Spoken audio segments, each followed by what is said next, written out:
Zee 24 तास, एक पाऊल पुढे.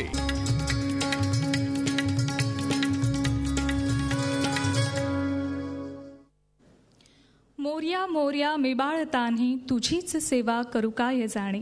अन्याय माझे कोट्यानुकोटी मोरेश्वराबा तू घाल पोटी. याच मोरेश्वराला नमन करून मी सुवर्णा धानोरकर या मोदक स्पर्धेमध्ये तुमचं सगळ्यांचं स्वागत करते. मोदक स्पर्धेचं झी 24 तासचं हे सलग 5वं वर्ष आहे आणि तुमच्या सगळ्यांच्या सहकार्यामुळे, इतक्या छान पद्धतीच्या सहभागामुळे ही मोदक स्पर्धा इतक्या चांगल्या पद्धतीनं यशस्वी होते आहे.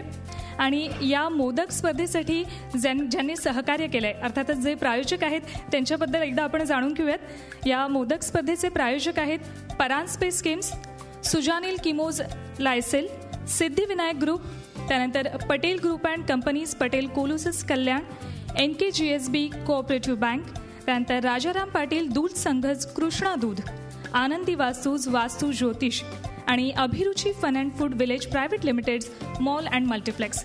त्याशिवाय प्रिंट पार्टनर आहेत सामना आणि व्हेन्यू पार्टनर आहेत अर्थातच टिपटॉप प्लाझा ठाणे. सगळे वेगवेगळ्या प्रकारचे जे तुमचे मोदक आहेत ते सगळेजण आपले परीक्षक टेस्ट करणार आहेत.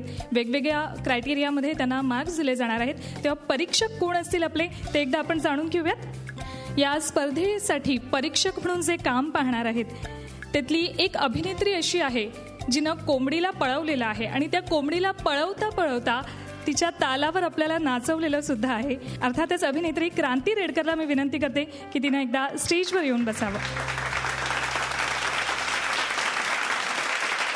त्यानंतर आपल्या दुसऱ्या ज्या परीक्षक आहेत, सेलिब्रिटी अँकर आहेत, त्यांना आपण छोट्या आणि मोठ्या पडद्यावर कित्येक वर्षांपासून पाहतोय.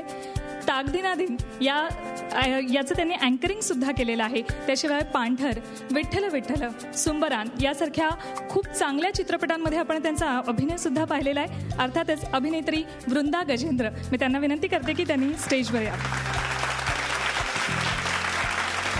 त्यानंतर आपले तिसरे परीक्षक आहेत, त्यांची खास ओळख म्हणजे ते अतिशय उत्तम आणि चांगले खवय्ये आहेत. अर्थातच टिपटॉप प्लाझाचे ओनर रोहित भाई शहा, मी त्यांना विनंती करते की त्यांनी स्टेजवर यावं. यानंतर मी रोहित भाई शहांच्या स्वागतासाठी सामनाचे चीफ मॅनेजर दीपक शिंदे यांना विनंती करते की त्यांनी येऊन त्यांचं स्वागत करावं. आणि त्याशिवाय सामनातर्फे खास भेटवस्तू ही या तिघांनाही दिली जाणार आहे.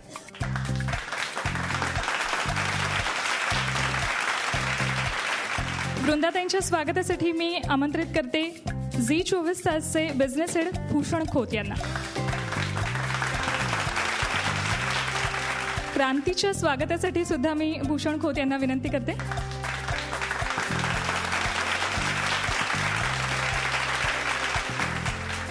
चार नियम आहेत या संपूर्ण स्पर्धेचे. त्यात पहिला नियम आहे, तुम्ही तयार केलेल्या मोदकांची चव हे तिन्ही परीक्षक घेतील. त्यानंतर वेगळेपण, कल्पकता म्हणजेच काय इनोव्हेटिव्ह तुम्ही केलेल्या मोदकांमध्ये आहे ते पाहिलं जाईल. त्याशिवाय सजावट आणि सादरीकरण, कशा पद्धतीनं तुम्ही हे सगळे मोदक प्रेझेंट केलेले आहेत, कसं प्रेझेंटेशन आहे हे पाहिलं जाईल. आणि सगळ्यात शेवटचं म्हणजे सुबकता, अर्थातच तुम्ही जे मोदक केले त्याची पारी कशी आहे, किती चांगल्या पद्धतीनं ती पारी तयार केली गेली आहे हे सुद्धा पाहिलं जाईल. आणि आता तुमची सगळ्यांची उत्सुकता फार ताणायला नको, खूप वेळपासून तुम्ही इथे सगळे बसलेले आहात. कुणाचे मोदक पहिल्या क्रमांकाला येणार आहेत याची सगळ्यांनाच उत्सुकता आहे. तेव्हा मी तिन्ही परीक्षकांना विनंती करेन की एकेका स्पर्धकाकडे जाऊन त्यांनी कशा पद्धतीने मोदक तयार केले ते पाहावं. त्याशिवाय पारी कशी आहे, कसे प्रेझेंट केलेले आहेत हे मोदक, हे सगळं पाहावं आणि शेवटी चव घ्यावी. ठीक आहे, मी तुम्हाला तिघांना विनंती करते की एकदा हे सगळे मोदक पहा.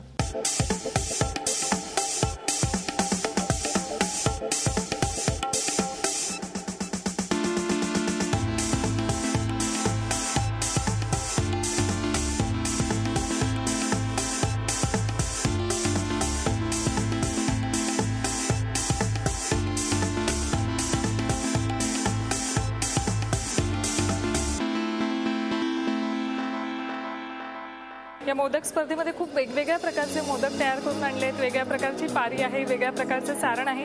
सगळे टेस्ट करणं शक्य नाही, पण ज्या मोदकांमध्ये काही वेगळे पण आहे ते आपण टेस्ट करूयात. आणि मी तुम्हाला त्याची माहिती देईन, म्हणजे तुम्हाला पण 10 दिवस काय वेगळ्या प्रकारचे मोदक करायचे ती जी मनात एक भीती असते ना ती जाणार आहे.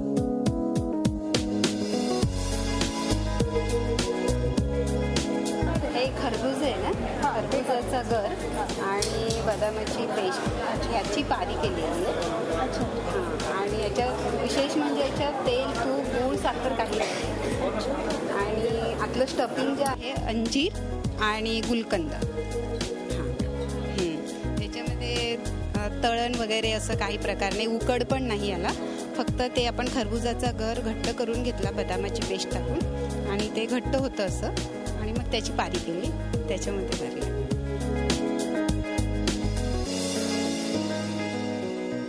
फक्त वेगवेगळ्या चवीचे, वेगवेगळ्या आकाराचे आणि वेगवेगळ्या प्रकारचे मोदक इथे खायला मिळतात असं नाही, तर वेगळ्या प्रकारचं डेकोरेशन सुद्धा इथल्या मोदक स्पर्धकांनी केलेलं आहे. एक देशभक्त स्पर्धक इथे आहे, त्यांनी खूप सुंदर पद्धतीनं असं भारताचा नकाशा केलेला आहे. मोदक त्या पद्धतीनं मांडलेले आहेत आणि एक चांगला संदेश आपल्या सगळ्यांपर्यंत पोहोचवण्याचा प्रयत्न केलेला आहे. सद्भावना सणांच्या माध्यमातून कशी आपण सगळ्यांमध्ये जपायला हवी हा संदेश सुद्धा या मोदकांच्या नकाशाच्या माध्यमातून इथे या स्पर्धकांनी दिलेला आहे.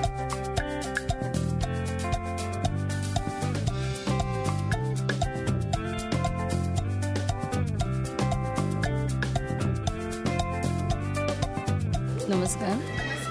हे पालकचे मोदक आहे. पालक आणि ओट्सचा वापर केलेला आहे आणि त्यामधलं स्टफिंग आहे ते पनीरचे आहे आणि आतलं सारण आहे ते काकडीचं आहे, म्हणजे काकडी, ओलं खोबरं आणि गूळ.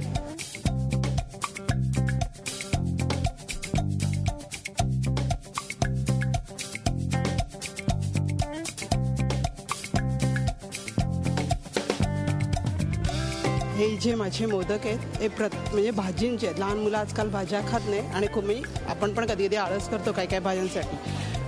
हे जे आहे टॅमॅटो आणि गाजरचे मोदक आहेत आणि हे असे तेच मोदक म्हणजे गोड, हे तिखट आहे आंबट. हे तिखट की लहान मुलांसाठी की सॉस किंवा दही बरोबर ते खाऊ शकतात. हे जे मोदक आहे त्याच्यात कांदा, खोबरं, खसखस असं छान मसाल्याचं सारण भरलेलं आहे. जे भरल्या वांग्यांना जी चव असते ना तशी काहीतरी चव याची येणार आहे. टेस्ट करून सांगते कसे आहेत. गोड मोदक करून कंटाळा आला ना तर या गणेशोत्सवात तुम्ही असे कढीत घातलेले तिखट सारणाचे मोदक करू शकता. चटपटीत आहेत. सगळ्याच पाहुण्यांना सरप्राईज मिळेल. पहिल्यांदा मोदक हातात घेतल्यावर वाटेल की अरे गोड काहीतरी मोदक आहेत, खाल्ल्यावर त्यांना सरप्राईज मिळेल.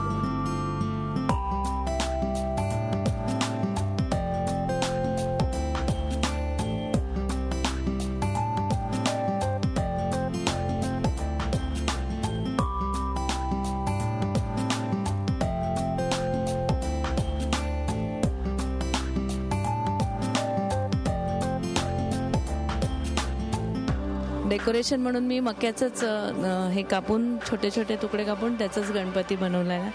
हे जर आपलं थोडंफार बिघडलं तर याचं लाडू बनवू शकतो. डिंक आहे, मावा आहे, खसखस आहे, शाही म्हणजे त्याच्यात ड्रायफ्रुट्स आहेत सगळ्या प्रकारचे, पपई आहे. हृदयविकार असेल त्यांना पपईचं मोदक आवडतंय, चांगलं असतंय.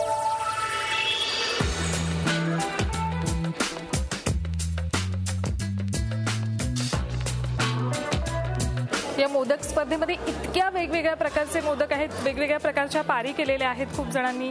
काहींनी खूप वेगळ्या प्रकारचं सारण या मोदकांमध्ये भरलेलं आहे. पौष्टिक मोदक करण्याचा कोणी प्रयत्न केलेला आहे, कारण हेल्थ कॉन्शियस खूप आहेत आजकालचे लोक, त्यामुळे वेगळे मोदक तयार केलेले आहेत. असेच काही मोदक मी टेस्ट करणार आहे जे तुम्ही यावर्षी गणेशोत्सवात तुमच्या घरी बनवू शकता. येणाऱ्या पाहुण्यांना काहीतरी सरप्राईज मिळेल त्या मोदकांमुळे. तर मी काही सिलेक्टेड मोदक टेस्ट करून तुम्हाला सांगणार आहे. झी 24 तास एक पाऊल पुढे.